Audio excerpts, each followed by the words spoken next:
Hello guys, eto dito kami nagpunta. Bumaba kami dyan, nagpunta kaming ilog. Hindi ko lang nakuhanan ng video kanina kasi ang hirap maglakad. Ngayon, uwi kami. Nagligpit lang kami ng plato dun. Kasi andito po kami ngayon sa Hulo. Dito po kami nag-lunch kasi malamig-lamig po dito. Yan po yung kasama ko, hinapo na. Matarik kasi yung daan.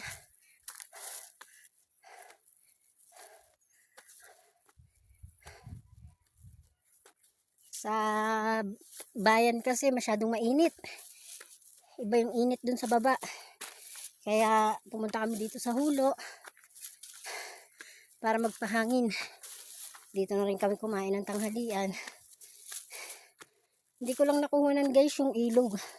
Maganda yung ilog dun sa baba. Ang lamig ng tubig. Siguro Miyerkules po baba uli kami. Bibidyoan ko siya. Ngayon di na ako makapag-video dun sa ilog. Masyadong matarik guys. Ang hirap. Kasama ko yun, nahapon na. Hindi sanay. Grabe.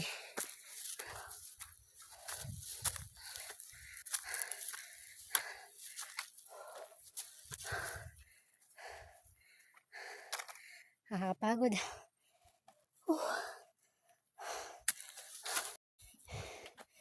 Eto na guys, andito na kami sa kubo. Eto po yung kubo dito sa Hulo. Ito malamig. Nakuha kami ng buko. Tapos, sa paglalakad namin kanina, nakita kami ng pinaglulunan ng ahas. Oh! Nakakapagod guys. Marami talaga mga ahas dito. Pinaglulunan niya, no? Ito yung buko. Iuwi namin papunta sa baba.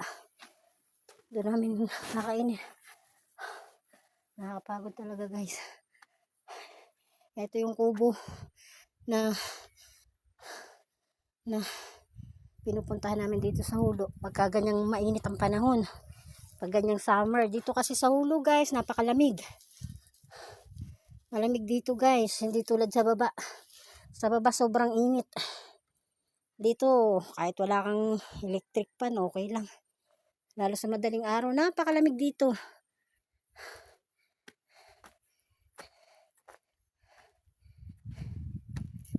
Yan guys, dito yan sa likod. Doon kami galing sa baba kanina. Kita nga rin pala dito yung Mount Samat. Ayan.